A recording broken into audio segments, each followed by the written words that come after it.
Bismillahirrahmanirrahim. Assalamualaikum warahmatullahi wabarakatuh. Selamat berjumpa kembali anak-anak. Bagaimana kabarnya? Tentu semoga dalam keadaan sehat terus ya. Ya anak sekalian, pertama kita bersyukur pada Allah masih diberikan limpahan nikmatnya. Semoga nikmat yang Allah berikan kepada diri kita selalu kita gunakan untuk terus beribadah kepada Allah Subhanahu wa taala dengan cara mempertebal keimanan kita serta menggunakan waktunya untuk senantiasa belajar dan bertolabul ilmi. Nah, sekalian yang berbahagia, di kesempatan kali ini Ustadz akan menjelaskan tentang iman kepada malaikat Allah. Siapa di sini yang sudah tahu iman kepada malaikat atau yang sudah tahu nama-nama malaikat? Semoga pelajaran kali ini kita akan mendapatkan manfaat yang baik, baik untuk Ustadz pribadi maupun kepada anak-anak sekalian. Anak-anakku yang hebat-hebat, untuk tujuan pembelajaran kali ini, bahwa peserta didik diharapkan mampu memahami pengertian iman kepada malaikat Allah. Kemudian berikutnya, peserta didik memahami sifat-sifat malaikat-malaikat Allah Subhanahu wa taala. Berikutnya, untuk tujuan pembelajarannya adalah peserta didik mengetahui nama-nama dan tugas dari malaikat-malaikat Allah Subhanahu wa taala. Dan terakhir, nanti peserta didik memahami pentingnya iman kepada malaikat Allah. Pertama, sekalian, pengertian iman kepada malaikat. Sekalian, iman kepada malaikat berarti percaya, yakin dengan 100% dan membenarkan dengan sepenuh hati, sepenuh jiwa bahwa malaikat itu benar-benar ada. Malaikat itu benar-benar ada di sekeliling kita dan diciptakan oleh Allah Subhanahu wa taala. Kemudian malaikat juga diciptakan dari cahaya. Maka dari pengertian ini harus betul-betul yakin, Ustadz dan anak sekalian harus yakin betul bahwa malaikat itu ada gitu. Bahkan dalam Quran pun Allah telah berfirman, alladzina yu'minuna bil ghaibi wa yuqimunas sholata wa mimma razaqnahum yunfiqun. Alladzina yu'minuna bil ghaib, yaitu orang-orang yang beriman kepada hal yang gaib. Salah satu hal yang gaib itu adalah malaikat. Ada malaikat, ada Allah, ada jin, dan hari akhir dan sebagainya yang termasuk dalam golongan hal-hal yang gaib. Maka hal yang gaib ini salah satunya adalah malaikat. Maka kita sebagai orang beriman wajib betul percaya bahwa malaikat itu ada dan beliau atau malaikat itu senantiasa berada di sekeliling kita sebagai hamba Allah Subhanahu wa taala.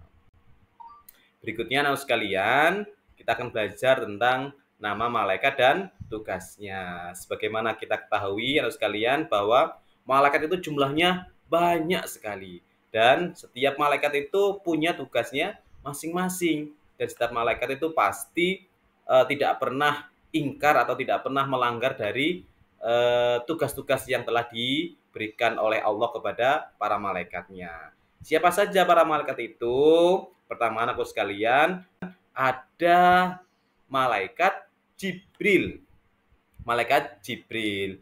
Apa malaikat Jibril tugasnya? Yaitu memenuhi atau menahan hajat manusia, gitu ya. Yang pertama dulu adalah memberikan wahyu kepada para nabi Allah Subhanahu wa taala, termasuk juga ketika memberikan wahyu-wahyu yang Allah turunkan berupa Al-Qur'an kepada Nabi Muhammad sallallahu alaihi wasallam. Kemudian kedua ada siapa? Ada malaikat Mikail. Apa tugasnya? Yaitu mengatur urusan rezeki dan memberi rezeki kepada makhluk Allah dan mengatur alam semesta. Tentu kita harus yakin bahwa rezeki itu datangnya dari Allah Subhanahu wa taala. Maka Allah memiliki malaikat untuk apa? Untuk memberikan atau untuk menjalankan tugasnya. Salah satu tugasnya malaikat Mikail adalah mengatur rezeki setiap makhluk Allah, dari manusia, dari tumbuhan, dari hewan, semuanya mendapatkan rezeki. Bahkan termasuk juga cicak gitu ya. Ada cicak yang nempel di tembok. Apa makanan cicak? Makanan cicak yaitu adalah bisa nyamuk, bisa laron gitu ya. Padahal makanan cicak itu bisa terbang-terbang, tapi cicaknya tidak bisa terbang. Tapi dengan kuasa Allah melalui malaikat Mikail, maka diberikanlah rizki itu kepada cicak. Walaupun cicaknya tidak bisa terbang, tapi tetap bisa makan atau mendapatkan makan dari nyamuk maupun laron yang terbang-terbang. Kemudian ada apa lagi? Ada malaikat Israfil yang tugasnya adalah meniup trompet sangkakala. Nanti ini akan bertugas ketika nanti mau kiamat. Jadi ketika mau kiamat akan ditiupkan trompet sangkakala dari malaikat Israfil. Kemudian juga nanti akan meniup trompet berikutnya untuk membangkitkan semua makhluk hidup. Nah, terus Ustadz, pertanyaannya, nah kalau sekarang sedang ngapain ya malaikat Israfil ya? Tentu anak sekalian, walaupun malaikat Israfil sekarang belum meniup sangkakala atau trompet sangkakala, maka sekarang tugasnya adalah beribadah kepada Allah, senantiasa bertasbih memuji Allah Subhanahu wa taala. Kemudian berikutnya ada malaikat Israel. Nah, ini yang agak-agak menakutkan ya anak sekalian ya. Jadi tugasnya adalah mencabut nyawa setiap makhluk hidup, baik itu manusia maupun hewan. Jadi setiap manusia yang meninggal dunia itu tugasnya malaikat Israel. Ustadz, kalau seumpama banyak manusia yang meninggal, misal bencana, apakah malaikat Israel bisa mencabut satu-satu? Tentu jawabannya adalah sangat bisa sekali. Dengan izin Allah Subhanahu wa taala. Malaikat Israel bisa mencabut nyawa setiap manusia, termasuk juga para nabi Allah Subhanahu wa taala. Termasuk juga hewan-hewan, itu juga malaikat Israel yang mencabut nyawanya. Karena tentu setiap makhluk hidup itu memiliki nyawa, pasti akan meninggal. Kullu nafsin dha'iqatul maut gitu. Maka kita harus siap-siap untuk menghadapi kematian. Berikutnya anakku sekalian ada malaikat mungkar. Ya, siapa beliau ini? Malaikat mungkar ini tugasnya adalah menanyakan manusia di alam kubur. Di alam kubur, maka ketika manusia sudah meninggal, maka kita harus yakin bahwa ada alam kehidupan setelah dunia, yaitu di mana? Di alam kubur atau alam barzah. Ada siapa di sana? Ada malaikat mungkar dan nakir. Nanti ada malaikat nakir juga gitu ya. Tugasnya adalah apa? Menanyai manusia di alam kubur. Ya, berikutnya anakku sekalian ada malaikat nakir. Ya, ini juga sama ya dengan malaikat mungkar gitu ya. Tugasnya adalah memberi saksi atau siksa di alam kubur. Sebelumnya juga menanyai semua manusia yang telah meninggal kemudian masuk ke alam kubur. Berikutnya siapa? Ada rokib. Apa tugasnya? Rokib itu tugasnya adalah mencatat amal dan perbuatan baik manusia. Maka setiap manusia yang berbuat baik akan dicatat oleh malaikat rokib. Maka kita tidak boleh menyepelekan setiap amal baik, karena setiap amal baik itu pasti dicatat oleh malaikat rokib. Kita harus yakin dan percaya setiap amalan baik akan tercatat dan nanti mendapatkan balasan yang baik di hari kiamat kelak. Kemudian berikutnya ada malaikat siapa? Malaikat atid. Ini juga tugasnya berbarengan dengan malaikat rokib gitu ya. Kalau tadi malaikat rokib mencatat amal baik manusia, tapi malaikat atid tugasnya adalah mencatat setiap amal buruk dari manusia gitu ya. Maka kita juga harus berhati-hati karena setiap amal buruk baik perkataan maupun perbuatan akan dicatat oleh malaikat atid gitu ya. Maka apakah ketika sudah dicatat oleh malaikat atid bisa dihapus? Tentu, karena Allah Subhanahu wa taala itu sebagai yang Maha Pengampun atau Ghafar, maka Allah memberi ampun kepada setiap manusia atas perbuatan-perbuatan buruknya selama di dunia. Dengan cara apa? Dengan selalu bertaubat kepada Allah. Maka catatan-catatan buruk itu akan bisa terhapuskan sehingga nanti di akhirat tidak dimintai pertanggungjawaban atau kita bisa terbebas dari kesalahan kita selama di dunia selagi kita sudah bertaubat kepada Allah Subhanahu wa taala. Berikutnya ada malaikat apa lagi? Ada malaikat Malik. Nah, ini malaikat Malik yaitu yang tugasnya menjaga pintu neraka. Kita harus yakin anak sekalian bahwa di kehidupan setelah dunia, setelah alam barzakh, setelah kiamat ada pembalasan untuk setiap perbuatan manusia, ada neraka dan ada surga. Nah, untuk neraka sendiri ini dijaga oleh malaikat Malik tugasnya. Ya, tugasnya malaikat Malik yang menjaga pintu neraka. Nah, maka berbanding kebalik dengan malaikat Ridwan. Kalau malaikat Ridwan tugasnya adalah menjaga dan mengawasi pintu surga Allah Subhanahu wa taala. Maka semoga bahwa kita di dunia bisa berhati-hati untuk berbuat buruk karena akan ada malaikat yang mencatatnya dan akan mendapat balasan di akhirat kelak gitu ya. Tapi kita harus senantiasa memotivasi diri untuk senantiasa berbuat baik karena ada malaikat yang selalu mengawasi kita dan nanti perbuatan baik itu akan mendapatkan ganjaran yang baik juga di akhirat berupa apa? Berupa surganya Allah Subhanahu wa taala. Ya, anakku sekalian, berikutnya ada sifat-sifat malaikat. Pertama, selalu taat dan tidak pernah menentang Allah Subhanahu wa taala. Pokoknya selalu taat apa yang diperintahkan oleh Allah. Kemudian kedua, tidak berjenis kelamin. Tidak seperti halnya manusia. Kalau manusia ada laki-laki, ada perempuan, sedangkan malaikat tidak ada jenis kelaminnya. Kemudian ketiga, tidak butuh makan. Jadi tidak butuh makan, tidak butuh minum, gitu. Itulah malaikat. Yang keempat, tidak mempunyai nafsu, gitu. Tidak punya nafsu. Kemudian kelima, selalu bertasbih dan beribadah kepada Allah Subhanahu wa taala. Kemudian berikutnya, dapat menjelma sebagai atau berbagai bentuk sesuai dengan kehendak Allah Subhanahu wa taala. Kemudian ketujuh, selalu benar dan tidak pernah bohong. Nah, ini beda dengan manusia. Kadang-kadang kala manusia itu bisa berbohong ya, kalau sedang terpepet atau sedang khilaf gitu. Kadang-kadang manusia tidak luput dari berbuat salah dan bohong gitu. Beda dengan malaikat. Kalau malaikat selalu benar dan tidak pernah bohong. Berikutnya, selalu memintakan ampunan bagi orang-orang yang beriman. Berikutnya, tidak beranak. Nah, ini juga beda dengan manusia. Kalau manusia bisa nikah, bisa punya anak. Nah, beda kalau malaikat. Malaikat tidak menikah dan tidak punya anak. Kemudian terakhir, selalu disiplin. Nah, ini kalau malaikat itu disiplin. Pokoknya kalau diperintah oleh Allah, langsung menjalankan. Misal malaikat Israel diperintah oleh Allah untuk mencabut nyawa jam sekian, detik sekian, maka jam itu, detik itu juga malaikat Israel akan mencabut nyawa manusia.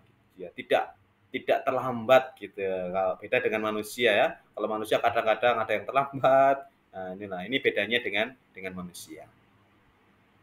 Ya, berikutnya anak sekalian, ini perbedaan antara makhluk Allah yaitu malaikat dan makhluk lainnya.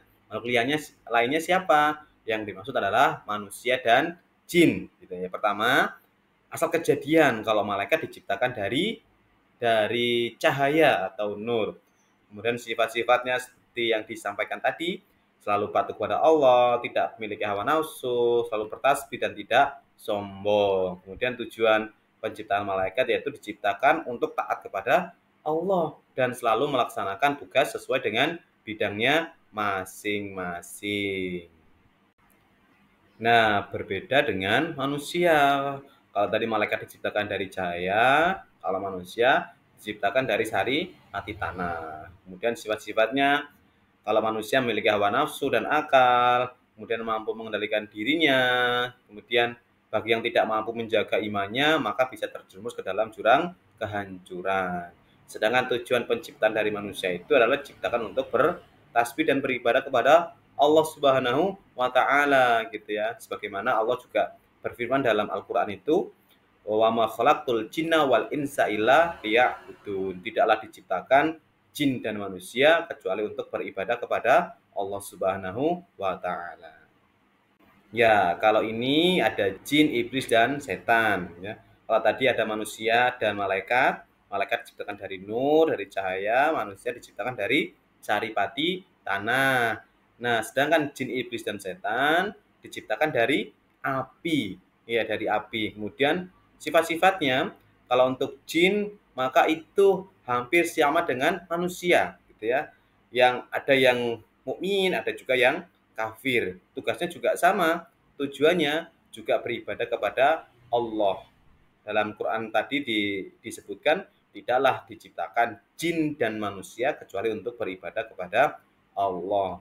Maka sifat-sifatnya juga sama dengan manusia untuk yang jin gitu ya. Ada yang sombong, ada yang ingkar, ada yang menyesatkan manusia, ada juga yang beriman kepada Allah Subhanahu wa taala.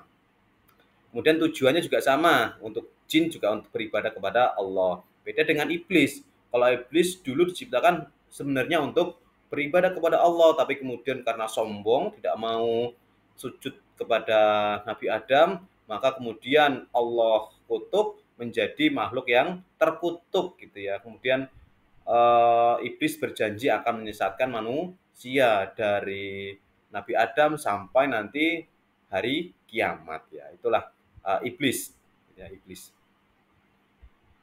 Nah, kemudian anak-anak sekalian, terakhir hikmah kita beriman kepada malaikat Allah Subhanahu wa taala. Pertama, sebagai bukti keimanan seseorang. Artinya kalau kita beriman, itu harus yakin bahwa malaikat itu ada. Kalau kita nggak yakin kalau malaikat itu ada, maka keimanan kita dipertanyakan. Gitu ya. Berarti nggak bagus keimanannya. Gitu ya.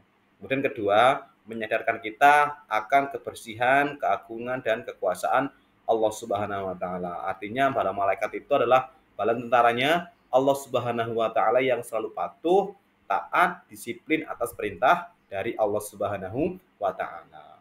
Kemudian berikutnya, dengan mengetahui sifat, keadaan, dan tugas-tugas malaikat, kita akan menambah keimanan dan dalam hati manusia. Artinya kita sebagai manusia itu akan berhati-hati terhadap tindakan kita sebagai manusia.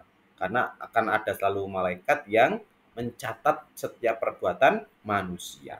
Kemudian akan timbul rasa tenang dan aman pada diri seorang yang beriman. Kemudian akan menambah rasa cinta mereka karena mereka melaksanakan ibadah dengan sempurna dan memohonkan ampun kepada orang yang beriman. Artinya kita sebagai orang beriman mencontoh dari sifat-sifat malaikat. Walaupun kita sebagai manusia tidak mungkin bisa sesempurna malaikat, paling tidak kita bisa mencontohnya. Malaikat itu selalu beribadah kepada Allah, maka sebisa mungkin kita sebagai manusia ya rajin beribadah kepada Allah Subhanahu wa taala.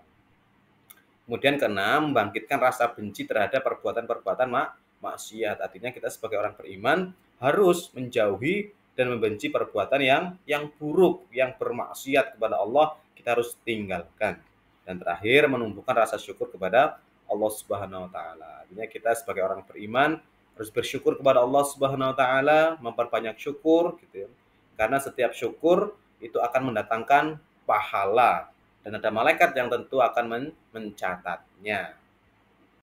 Ya, terima kasih anak-anakku sekalian sudah mengikuti pelajaran ini dengan baik. Semoga kita sebagai manusia yang beriman bisa mentauladani sifat-sifat malaikat dan mempertebal keimanan kita kepada malaikat Allah Subhanahu wa taala. Mari kita akhiri dengan hamdalah bersama-sama. Alhamdulillahirabbil alamin. Ustaz akhiri billahi fisabilillah haq fastabil khairat. Assalamualaikum warahmatullahi wabarakatuh.